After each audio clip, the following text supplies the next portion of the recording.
el ser humano es imprescindible para que de una manera ética sea quien guíe el funcionamiento de la inteligencia artificial.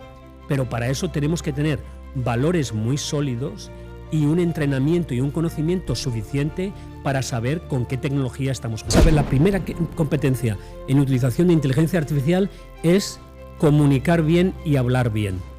Las personas que dominen la palabra tendrán más capacidad de hablar bien con la inteligencia artificial y de utilizarla mejor. Necesitamos experiencias. Hay que cambiar la manera en que educamos a las personas, porque los exámenes los contesta muy bien ChatGPT. Claro. Lo que no contesta bien ChatGPT es la mirada a los ojos, la generación de confianza y la definición de las preguntas.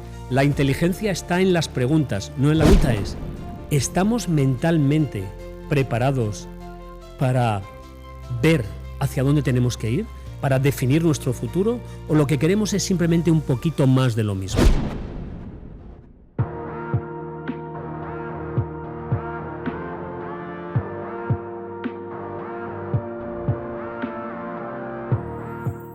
Hola, ¿qué tal a todos? Bienvenidos a Gestionando Salud Podcast en esta temporada especial, dándole cobertura al Foro Global desde Santiago de los Caballeros, auspiciado por el Hospital Metropolitano de Santiago y Funglode, donde tendremos todo un foro internacional dando cobertura a lo que es la salud del futuro, desde data, inteligencia artificial y medicina. Durante todos estos episodios vamos a tener invitados internacionales dándonos su perspectiva de cuál va a ser el mañana o el hoy que estamos viviendo dentro de la medicina. Y para esto nos acompaña el doctor Julio Mayor, catedrático de cirugía de la Universidad Complutense de Madrid, director científico del Instituto de Investigación Sanitaria del Hospital Clínico San Carlos, y es una voz reconocida en innovación, en tecnología, investigación, transformación sanitaria, desde la integralidad de la práctica clínica, desde el liderazgo académico y reflexión estratégica sobre el futuro de la medicina. Mil gracias, doctor, por estar con nosotros y acompañarnos en este tiempecito para hablarnos de algo que le apasiona bastante. Muchas gracias, es un honor, un privilegio estar aquí, estar en Santiago de los Caballeros para participar en este foro, porque yo creo que van a surgir muchas ideas, muchas reflexiones, como se dijo antes, no solo sobre el futuro, porque el futuro es hoy, el futuro no existe, lo que tenemos ahora mismo es que afrontar los retos del día a día. Y da la casualidad que la medicina ha dado unos pasos agigantados en temas de tecnología. Los avances y los desarrollos de inteligencia artificial en todo lo que es aplicado a la salud, es brutal. Sin embargo, sí es verdad que ha existido una fricción en todo lo que es la parte ética, en la parte eficiente, qué tan operativo y tangible son esos resultados. Pero entonces, para aterrizar un poquito el contexto y para ayudar un poco a los espectadores a entender qué es la inteligencia artificial operativa y qué son los agentes de inteligencia artificial. La inteligencia artificial, vamos a definirla porque muchas veces nos cuesta. La inteligencia artificial es la capacidad que tienen las máquinas de simular los procesos cognitivos, o sea, lo que pasa en nuestro cerebro, que es propio de nuestra especie, de los seres humanos. Y lo que hace es simular, insisto en que lo que hace es simular. Un agente es un sistema desarrollado a partir de la evolución de la inteligencia artificial en el siglo XXI, de la inteligencia artificial generativa, que en este caso lo que hace es no solo responder a nuestras instrucciones, a esos prompts, a esas órdenes que se le da a la red neuronal para que responda, sino que adquiere una determinada autonomía. Es capaz de entender las órdenes que le damos, de analizar los objetivos que le ponemos y de manera casi autónoma recoge información del mundo que le rodea para cumplir esos objetivos. Ya no tiene que estar esperando nuestras órdenes, sino que empieza a funcionar de una manera casi como si fuera un ser humano. Pero todavía hay que recordar, esto no es inteligencia artificial general. Esa inteligencia artificial que es consciente. Es todavía una narrow AI o una inteligencia artificial débil. Cuando me habla de autonomía me da un poquito de miedito. Sí, la autonomía siempre da miedo. Incluso cuando tenemos a nuestros niños y ganan autonomía, lo sentimos eso siempre como un reto.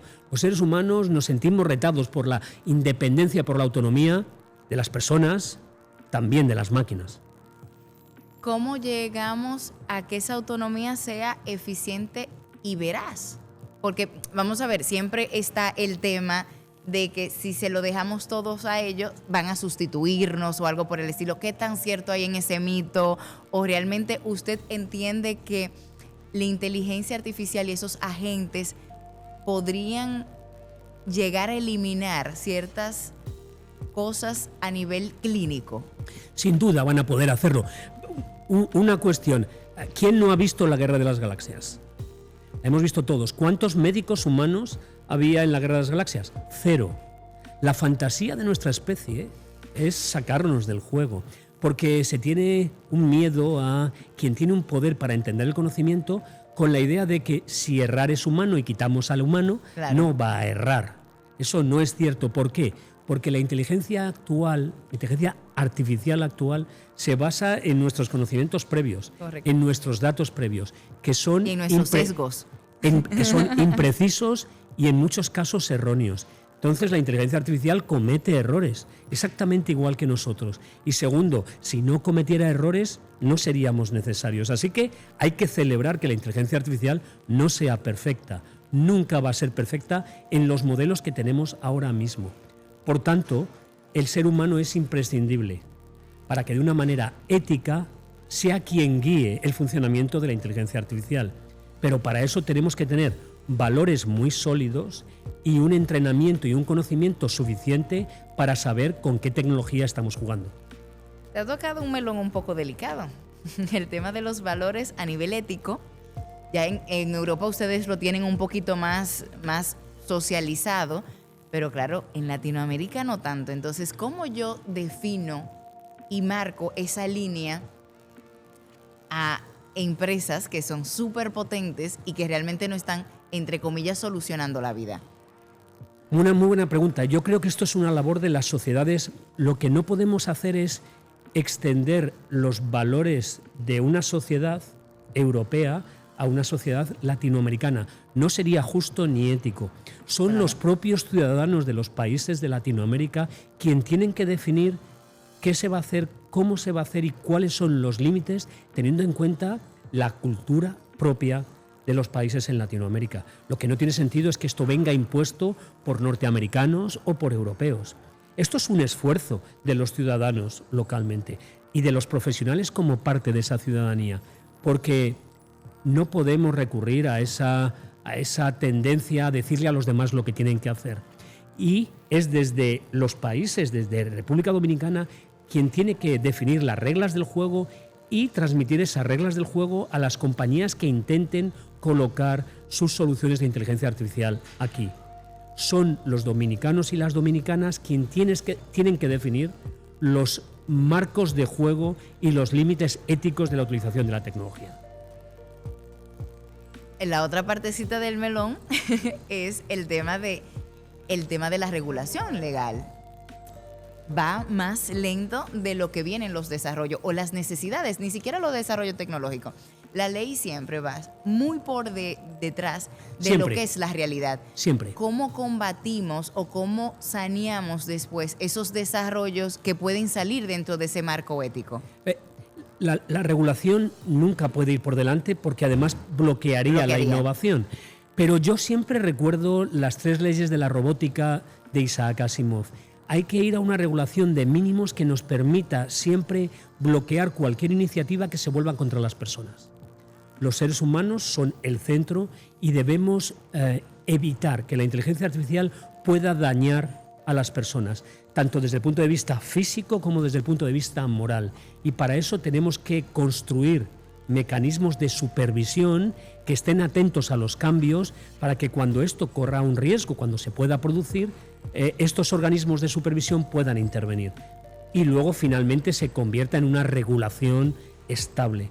Pero ahora mismo las compañías, pero sobre todo los profesionales, tenemos una obligación moral con nuestras sociedades. Tenemos que implicarnos activamente en el control de las herramientas.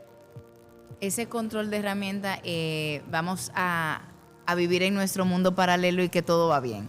Hay desarrollo, hay unos controles de valores, hay un tema de regulación, pero claro, al momento de aportar a muchas áreas el tema de los agentes de inteligencia artificial, ¿cuáles serían esos procesos que esos centros de salud o todo el sector salud debería tomar en consideración para que el impacto sea visible y que podamos tener ese tangible de que está aportando algo y que está eficientizando el proceso que llevamos? Primero hay que recurrir a la formación. La educación y la formación son básicas y lo son tanto en la formación de los futuros profesionales como los que ya estamos ejerciendo y también de los gestores, de todos aquellos actores del sistema que están involucrados en mejorar la asistencia sanitaria. Formación básica. A continuación hay que entender qué herramientas están disponibles, sobre todo cuál es el propósito, el porqué y el para qué de nuestra actividad. Porque si nos confundimos definiendo el propósito, definiendo dos preguntas clave, ¿por qué hacemos esto y para qué hacemos esto?, el riesgo es llegar con muchísima precisión al sitio incorrecto. Al sitio incorrecto. ¿Cómo reenfocamos eso? Claro, para eso tenemos que estar continuamente reeducándonos para evitar perder competencias y midiendo con datos fiables si estamos en el camino correcto. Yo puedo ir de aquí a Santo Domingo de diferentes formas, claro, pero tengo siempre que mantener un control de que voy en dirección hacia Santo Domingo, porque si voy en dirección contraria es poco probable que llegue ahí, aunque vaya por una muy buena carretera. Pero con esos cambios y la rapidez con que da esos cambios, ¿cómo saber cuál es la formación o las competencias que necesito a nivel clínico asistencial que me aporte valor dentro de mi ejercicio? La primera competencia, hay que saber, la primera competencia en utilización de inteligencia artificial es comunicar bien y hablar bien. Las personas que dominen la palabra tendrán más capacidad de hablar bien con la inteligencia artificial y de utilizarla mejor, dado que la inteligencia artificial actual funciona por un modelo de low code, no code. Ya no es necesario saber Python. Lo que es importante es definir bien y pensar bien lo que uno quiere y expresarlo correctamente para que la máquina pueda darnos la solución. A continuación, hay que saber valorar y dar retroalimentación con lo que nos está ofreciendo, no aceptar todo de manera crítica.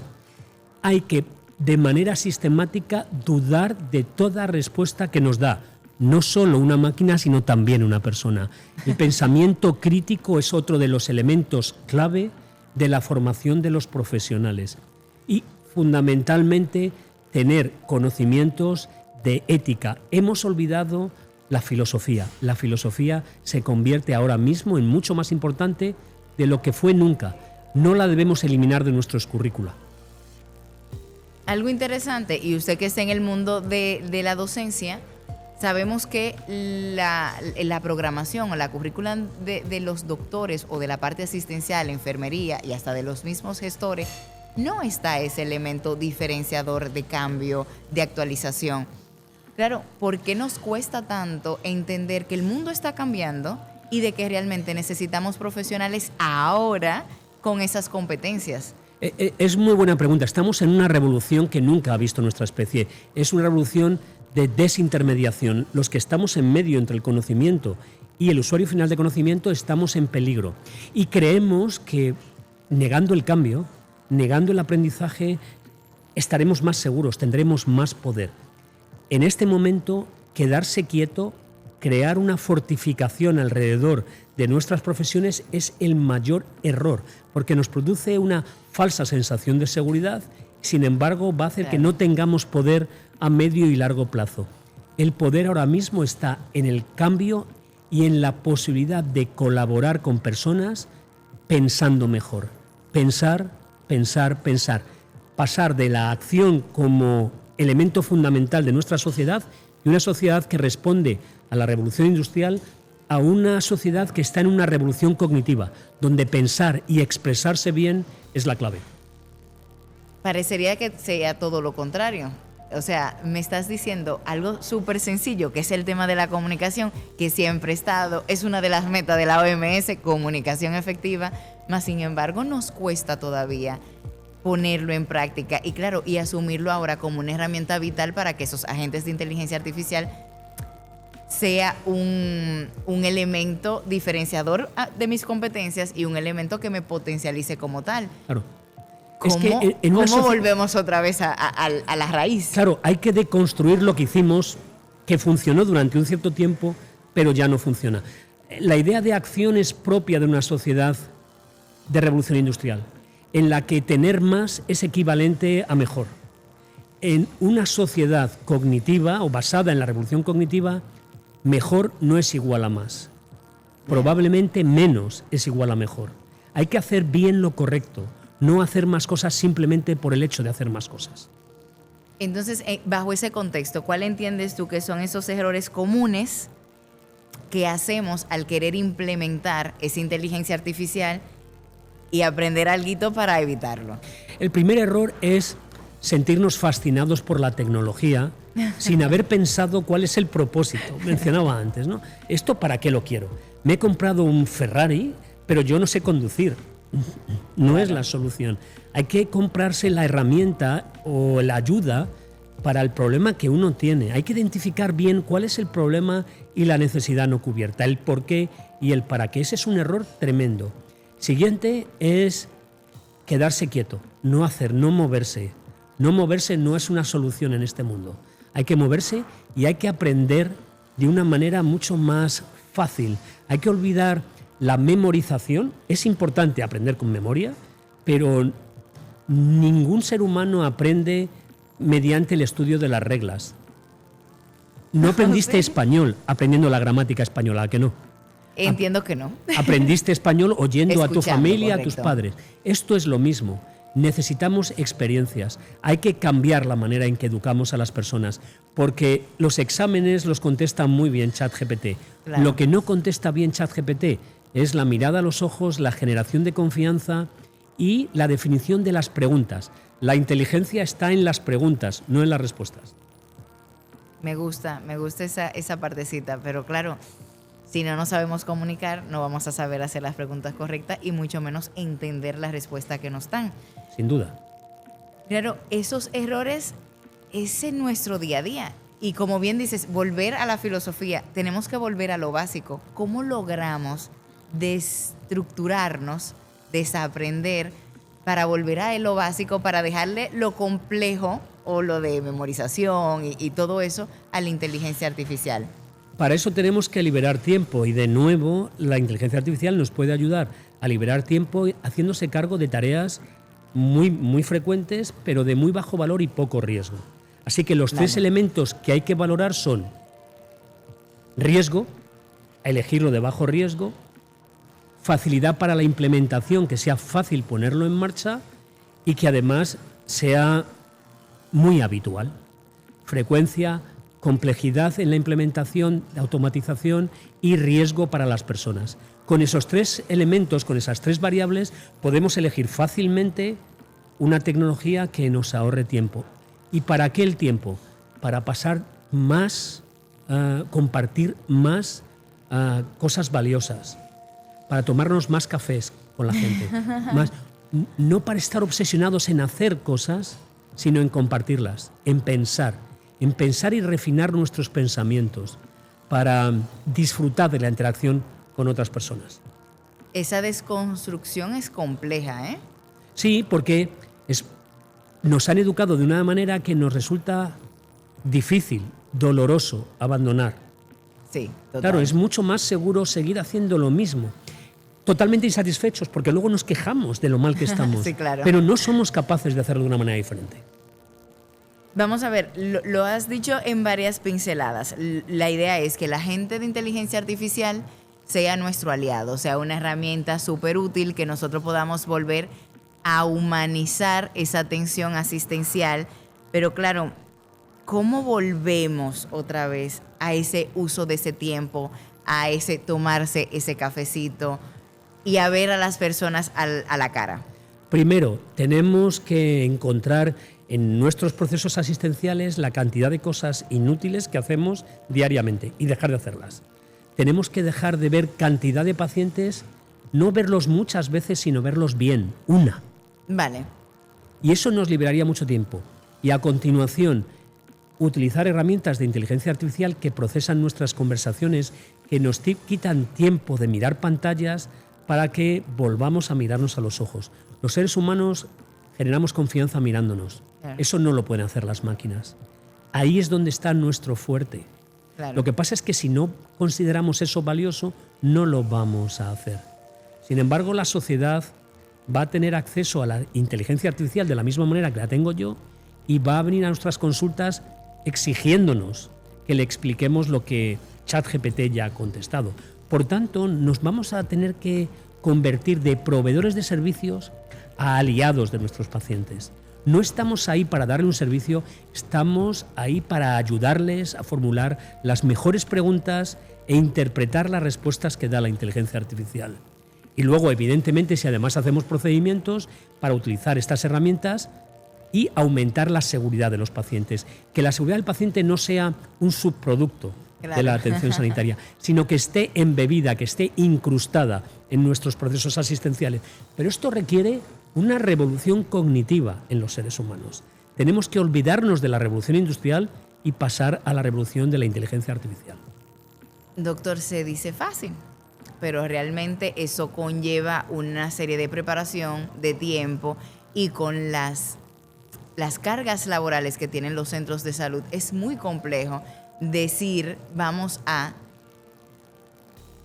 entretenernos, a buscar herramientas, a entenderlas, y si no la utilizamos y no la punchamos, como digo yo, no vamos a ser capaces de utilizarla de una manera eficiente. Entonces, ¿cómo juego con esa dualidad de no tengo tiempo, pero al mismo tiempo, si no saco el tiempo, no voy a tenerlo? La responsabilidad ahí está en los líderes de las organizaciones. Si los líderes de las organizaciones no tienen la capacidad de visualizar un futuro diferente, si no son capaces de crear un liderazgo beneficioso para las personas, sus organizaciones colapsarán. Y los profesionales que estén en esas organizaciones también. Por tanto, necesitamos líderes en la gestión, líderes en la profesión, líderes en todo el sector sanitario que sean capaces de ver un futuro diferente. Sin esos líderes estaremos perdidos. Y esos líderes tienen que liderar mediante el ejemplo, Claro. la conversación y la instrumentalización de herramientas para que su visión de futuro se convierta en realidad. Suena fácil, vuelvo, insisto, pero es muy difícil materializarlo. Claro, es que si fuera fácil, Ya estuviéramos. no estaríamos hablando de ello. Pero aquellas sociedades que son capaces de ponerse por delante son las que van a tener ventaja competitiva. La cuestión es una cuestión de mindset, de forma de pensar. Ya no es una limitación de acceso a la tecnología. Los países de mediana y baja renta, Dominicana es un país de renta media alta. Ya no puede poner como excusa que no hay disponibilidad de inteligencia artificial. Ahora es la inteligencia natural la que tenemos que poner en acción. Sí, y ahí es el reto. Ese es el reto. Las máquinas ya no son el reto. El reto son las personas. Sí, porque de cierta forma se ha democratizado el tema del acceso de la tecnología. Y para países como el nuestro, sí es verdad que económicamente es asequible. Ahora mismo las herramientas son fácilmente asequibles para los ciudadanos y para las organizaciones. No suponen un coste excesivo comparado por la escalabilidad que tienen comparado con otras tecnologías. La pregunta es, ¿estamos mentalmente preparados para ver hacia dónde tenemos que ir, para definir nuestro futuro, o lo que queremos es simplemente un poquito más de lo mismo?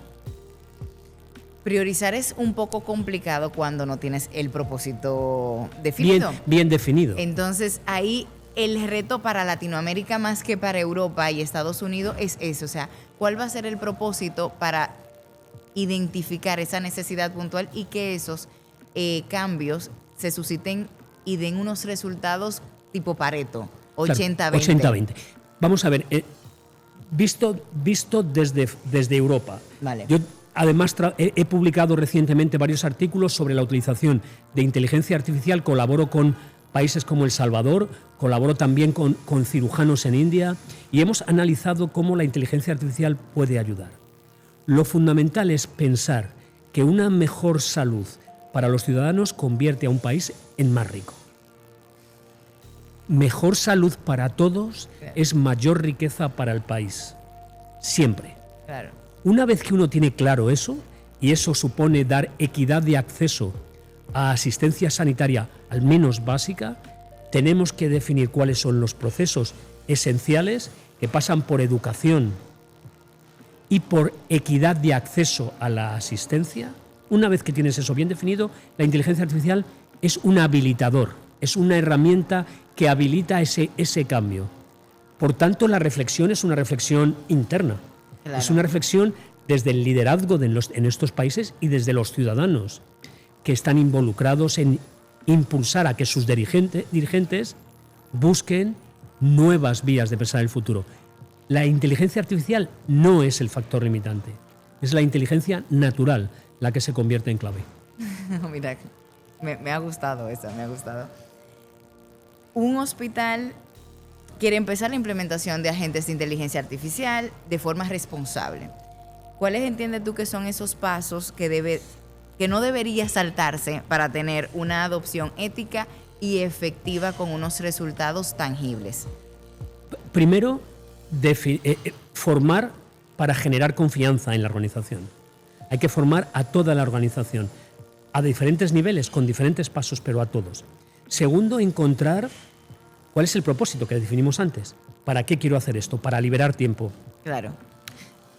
Garantizando la seguridad de las personas. Tercero, ¿cuáles son las reglas del juego? ¿Hasta dónde vamos a llegar y dónde no vamos a pasar? Cuarto, que las personas tengan claro que esto no está ahí para sustituirlas, que la organización no quiere utilizar inteligencia artificial para quitarse a los humanos del medio, porque eso va a producir mucha tensión. Y la quinta es encontrar las tecnologías para los casos de uso de menor riesgo. Como dije antes, que sean fáciles de automatizar, que sean fáciles de poner en marcha y que además no supongan un riesgo. Con esos tres factores, que estén fácilmente disponibles, que no supongan un riesgo y que además sean muy fáciles de implementar, con eso lo tienes todo hecho. Todo hecho. Todo hecho. Y luego un proceso de mejora continua, porque claro, hay que medir los resultados. No basta con tener buena intención. Hay que tener un buen sistema de captura de información que permita a todos, a los gestores, a los profesionales y a los pacientes saber que se encaminan hacia Santo Domingo, claro, no hacia Haití. Mira, y has dado otra vez con el tema de formación, salir un poquito, porque claro, tenemos muchos datos, podemos tener miles de dashboards que pueden darnos todos los indicadores que queramos, pero no tenemos la capacidad analítica, volvemos a lo que decías, de ver cuáles son esos resultados para saber cómo ir haciendo la ruta alternativa si queremos seguir llegando a Santo Domingo. Claro, porque si uno no va a tomar decisiones con datos, hablar de inteligencia artificial y de datos no sirve de mucho, porque no es parte de la cultura. Ese cambio cultural se acciona a través de la formación, mostrando de una manera crítica que tomar decisiones con datos es mejor que tomar decisiones al azar, de manera aleatoria. Por tanto, esto requiere un programa de formación. Como dije, no un programa de formación aburrido, mortalmente aburrido. Nosotros el 18 de abril del mes que viene, el 18 de abril de 2026, organizamos en el Hospital Clínico San Carlos un datatón de gemelos digitales que utilizan datos sintéticos que no ponen en peligro los datos de los pacientes, son modelos matemáticos que generan datos y ponemos a personas, clínicos, estudiantes, ingenieros, científicos de datos, pacientes, gestores, jugar juntos para desarrollar soluciones que permitan simular situaciones de riesgo y de esa manera podamos saber por dónde debemos ir sin necesidad de ponernos en marcha. Antes de salir en viaje, sabemos por dónde vamos a discurrir. Suena divertido, ¿eh? Es muy divertido. Pero ¿cómo hacemos con la operatividad para tener esa plataforma de aprendizaje? Pues las plataformas utilizamos las que ya están disponibles. Necesitamos una arquitectura de conocimiento, necesitamos 3 o 4 líderes que sean capaces de organizar todo eso, que sepan cómo estructurar el conocimiento para que sea útil, y luego herramientas de inteligencia artificial que ya están disponibles, que son fácilmente accesibles. Sobre todo, un lema que yo utilizo con frecuencia: la mejor manera de estimular el avance, el progreso, es utilizar la envidia. La envidia. Competir. A los humanos nos encanta competir. Nos encanta jugar y ser los primeros. Hay que recompensar a aquellos que se atreven y generan cambios positivos para la sociedad. Y salga de esa caja. Porque nos encanta jugar. Me encanta la plataforma, súper creativa, pero vuelvo otra vez. Yo con una capacidad asistencial hasta aquí, ¿cómo saco esos tiempos para que mi personal aprenda jugando? Es que no son una dicotomía. Se aprende mientras se juega y mientras se practica. Yo, por ejemplo, utilizo gran parte, el 90% de mi actividad de dirección del Instituto de Investigación, de mis proyectos de investigación, de mi actividad docente, el 90% lo hago con inteligencia artificial. Y no he necesitado nada más que ponerme a utilizarla. Es tan fácil, tan intuitiva, que no requiere un gran esfuerzo. Lo que tiene que requerir es tener ideas claras, es pensar, no accionar. Dejemos la acción, pensemos. Me ha gustado lo de pensar, porque algunas veces dejamos de lado eso y se lo dejamos a la inteligencia artificial. Es al revés. La inteligencia artificial hace, nosotros pensamos. Listo. Doctor, ¿con qué usted quiere que cerremos este episodio y que quede como el dulcito o el buen sabor de boca para que los espectadores se queden con ello? Si utilizamos bien la inteligencia artificial, si los profesionales sanitarios colaboramos con los gestores y colaboramos también con los pacientes, tenemos una oportunidad única de producir un sistema sanitario que genere equidad para los ciudadanos, que tengan acceso a un mínimo de asistencia sanitaria de calidad y sobre todo una asistencia segura. Si somos capaces de liderar ese cambio, no estaremos en peligro, estaremos en una sociedad mucho más justa, más equitativa y sobre todo más rica. Mil gracias, doctor. Me ha encantado esta charla con usted. Y nada, quédense ustedes atentos a los próximos episodios que tenemos de esta cobertura especial que tenemos en este foro global. Mil gracias, doctor. Muchísimas gracias.